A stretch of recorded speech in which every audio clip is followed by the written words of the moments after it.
And చాలామంది periods కొన్ని సందర్భాలు ఏవైతే ఉంటాయి టెంపుల్స్కి, పెళ్ళిళ్ళకి సంబంధించి, ఇంట్లో అకేషన్స్కి సంబంధించి ఏవైతే వస్తుంటుంటాయో డిలే చేయడానికి కొన్ని టాబ్లెట్స్, పిల్స్ వాడుతూ ఉంటుంటారు.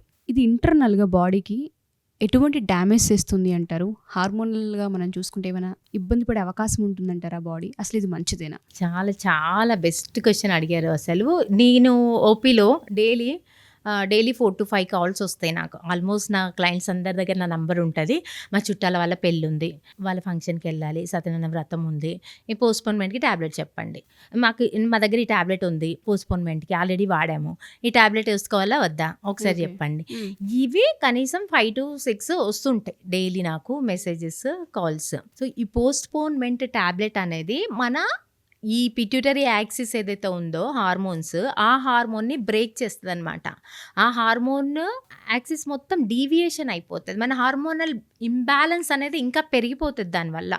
ఆల్రెడీ మనం తినే ఫుడ్ల వల్ల, పొల్యూషన్ల వల్ల, స్ట్రెస్ల వల్ల, స్లీప్ డిస్టర్బెన్సెస్ వల్ల ఆల్రెడీ మన బాడీ హార్మోనల్ ఇంబ్యాలెన్స్తో నిండి ఉంది. అయినా మనము ఎక్స్ట్రా యాడెడ్గా ఇంకా ఈ ట్యాబ్లెట్లని విచ్చలవిడిగా వాడుకో. నేను వద్దమ్మా అని చెప్పినా సరే మేడం ఇలానే చెప్తుందని వేసేసి తర్వాత ప్రాబ్లం అయ్యి వాళ్ళ పిల్లలు నా దగ్గర తీసుకునే వాళ్ళు ఉన్నారు. లైఫ్లో ఇంకా తప్పదు, నేను చెప్పినా వినరు వీళ్ళు. కాబట్టి లైఫ్ టైంలో ఓన్లీ వన్స్ కంపల్సరీ పెళ్లి మన కస్టమ్స్ అలా ఉన్నాయి కాబట్టి పెళ్లి కూతురు అలా కూర్చోవద్దు, తాళి కట్టించుకోవడం ప్రాబ్లం అవుతుంది. ఇంకా అందరికీ పెళ్ళిలోకి చెప్పింటే ప్రాబ్లం అవుతుంది. కాబట్టి దానికి ఒక విషయంలో సరే అని చెప్పి లైఫ్ టైంలో ఓన్లీ వన్స్ అంతే. వీళ్ళు ఏంటంటే 2 నెలలకు ఒకసారి తిరుపతి వెళ్ళాలి, ఫంక్షన్లు ఉన్నాయి, సత్యనారాయణ వ్రతాలు ఉన్నాయి, గృహప్రవేశాలు, ఈ వాటికి అన్నిటికీ ఇది పక్కన పెట్టేసేయాలి మనం. అసలు ఈ గృహప్రవేశాలు అని చెప్పి పోస్ట్పోన్మెంట్లు తర్వాత బాధపడేది మనమే. మళ్ళీ ఇప్పుడు ఎన్ని బ్లీడింగ్ ప్రాబ్లమ్స్, గర్భసంచి వాపులు,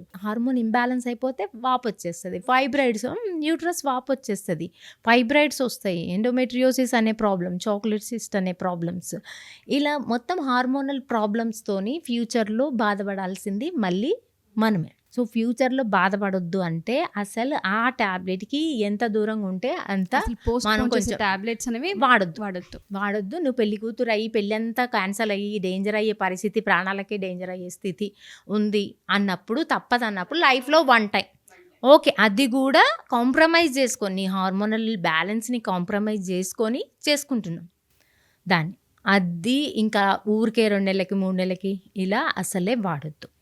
అలానే ఎంటీపీ పిల్ అసలు ఈ కాలేజ్ పిల్లలు ఏం చేస్తున్నారు, అన్ప్రొటెక్టెడ్ సెక్స్ చేసి ఆ ట్యాబ్లెట్ ఏదో డైలీ యూజ్ లాగా వాడుకుంటున్నారు. ఎంటీ పిల్లు, ఐ పిల్లు, ఇక ఫార్మసీలో ఇంకా వాళ్ళకి అంత గూగుల్ చేయడం, తెచ్చుకోవడం, వేసుకోవడం. అసలు ఏ డాక్టర్ దగ్గర కన్సల్టేషన్ ఉండదు, ఏ ప్రిస్క్రిప్షన్ నో కన్సల్టేషన్, డైరెక్ట్ ఫార్మసీలో. మనకి ఇండియాలో అన్నీ అలానే జరుగుతాయి కదా, ఏ రిస్ట్రిక్షన్ ఉండదు, దేనికి రిస్ట్రిక్షన్ ఉండదు. అసలు ఇండియా ఈజ్ మై కంట్రీ అని ఎంత హ్యాపీ అంటే ఇష్టపడి ఫారెన్కి వెళ్ళొద్దు, మన దేశానికి సేవ చేయాలని అంత ఇష్టంగా నేనున్నా. కానీ ఈ కొన్ని ఈవెంట్స్, కొన్ని ఇన్సిడెంట్స్లను బట్టి పిల్లల్ని ఇండియాలో పెంచొద్దని అలా పరిస్థితి వస్తుంది. సొసైటీ అలా అయిపోతుంది. సో మన ఇండియాలో ఎక్కడ పడితే అక్కడ కెమిస్టులు ఏది పడితే అది ఇవ్వడం, ఎంటీపీ పిల్ ఇవ్వడం, ఐ పిల్ ఇవ్వడం, వాడుకోవడం, హెల్త్ ప్రాబ్లమ్స్ రావడం. దానికి ఒక రిస్ట్రిక్షన్ అనేది ఉండట్లేదు. ఆ రిస్ట్రిక్షన్ ఉండాలి. ఏది పడితే అది, ఎలా పడితే అలా వాడొద్దు, డాక్టర్లు సూచించినట్టు వాడాలి, మన హెల్త్ని కాపాడుకోవాలి. ప్రెగ్నెన్సీస్ వచ్చిన తర్వాత ఎప్పుడైతే వద్దు, మీరు అన్నట్టుగానే అబార్షన్స్ చేయించుకుంటూ ఉంటారు మ్యామ్ చాలామంది. ఏ సెక్యూరిటీ 2 తీసుకోరు, వాళ్ళు నచ్చినట్టు వాళ్ళు బిహేవ్ చేసేసి మీ దగ్గరకు వచ్చిన కేసెస్ కూడా చాలానే ఉండుంటాయి. ఎందుకంటే అది ఎంతవరకు కరెక్ట్ అసలు అలా చేయడము, దానివల్ల బాడీలో వచ్చే మార్పు ఏంటి, ఫర్దర్గా వచ్చే కాంప్లికేషన్స్? ఈ అన్వాంటెడ్ ప్రెగ్నెన్సీ 2 రకాల పేషెంట్స్ని చూస్తా. బాధ అనిపిస్తుంది కొందరు అమ్మాయిలను చూస్తే చెప్పించి కొట్టాలన్నంత కోపం వచ్చేస్తుంది. సో ఎడ్యుకేటెడ్ అయ్యుండి, అన్నీ తెలిసి ఉండి అన్ప్రొటెక్టెడ్ సెక్స్లు చేయడము, ఈ social media effect, friends effect, అలా అన్వాంటెడ్ ప్రెగ్నెన్సీస్ తెచ్చుకొని అసలు వాళ్ళకి భయం కానీ సిగ్గు కానీ ఏముండదు.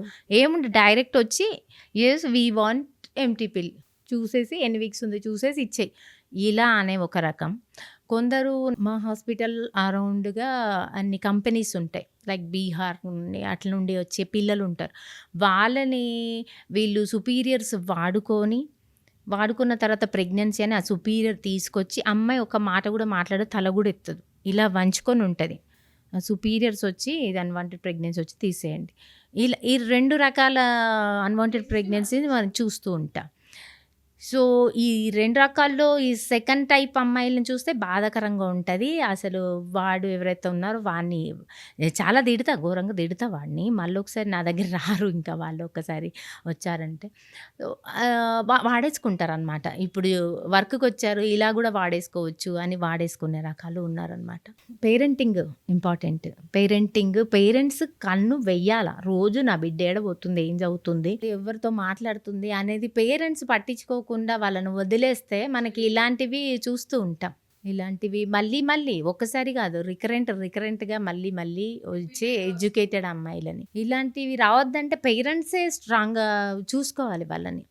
అదర్వైజ్ మా డాక్టర్ కమ్యూనిటీ ఏం చేస్తాము, ఒక అమ్మాయిని లైఫ్ కాపాడడం, తను ఇప్పుడు వదిలేస్తే అలానే పెరిగిపోయి తనకు బ్లీడింగ్ ప్రాబ్లం అయ్యు, ఏదో ఒక తన సొంతంగా వాడుకొని హెల్త్ ఖరాబ్ అయ్యి తను ప్రాణాల మీదకి వస్తుందేమో అనే భయంతో మేము అన్వాంటెడ్ ప్రెగ్నెన్సీని రిమూవ్ చేయడానికి డాక్టర్ అంతవరకే చేయగలము. బట్ అవి మళ్ళీ రిపీట్ కాకుండా తనకి చేసే బాధ్యత అయితే పేరెంట్స్దే.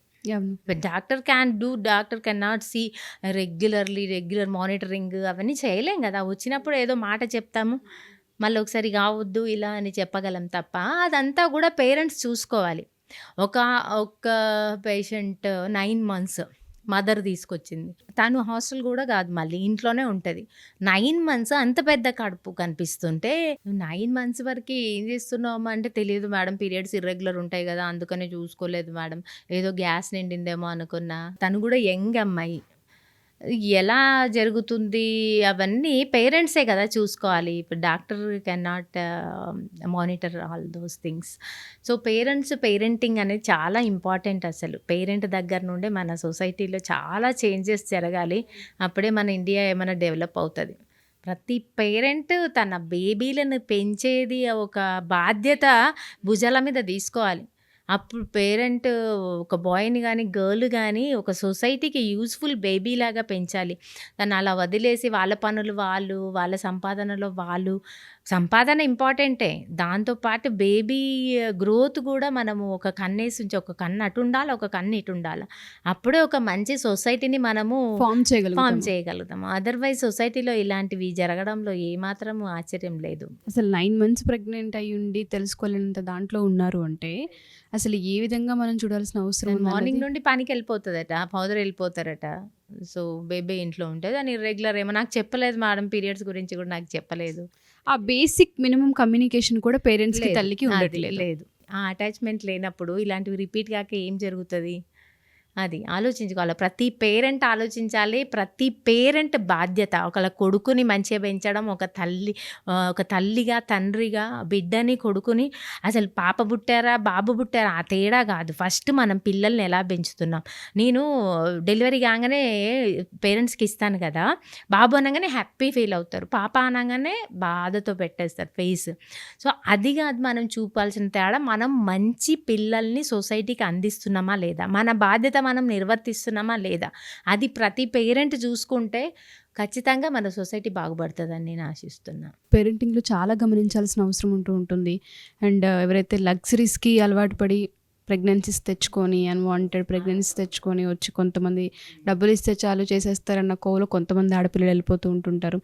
కొంతమంది ఏదో బతుకుదామని బతుకు తెరువు కోసం వస్తే వాళ్ళ సుపీరియర్స్ ఎవరైతే ఉంటుంటారో వాళ్ళు చేసే అటెంప్ట్స్కి వీళ్ళు బలిపశులు అవుతుంటుంటారు. ఆడపిల్లల లైఫ్ని చూస్తే మీరు అన్నట్టుగా చాలా ట్విస్ట్లతో కూడా ఉంటుంది మ్యామ్. ఒక్కొక్క కథ ఒక్కొక్క రకంగా ఉంటుంది. ఓపీలో చూసినప్పుడు ఒక స్టోరీ ఒక్కొక్క డిఫరెంట్గా ఉంటుంది.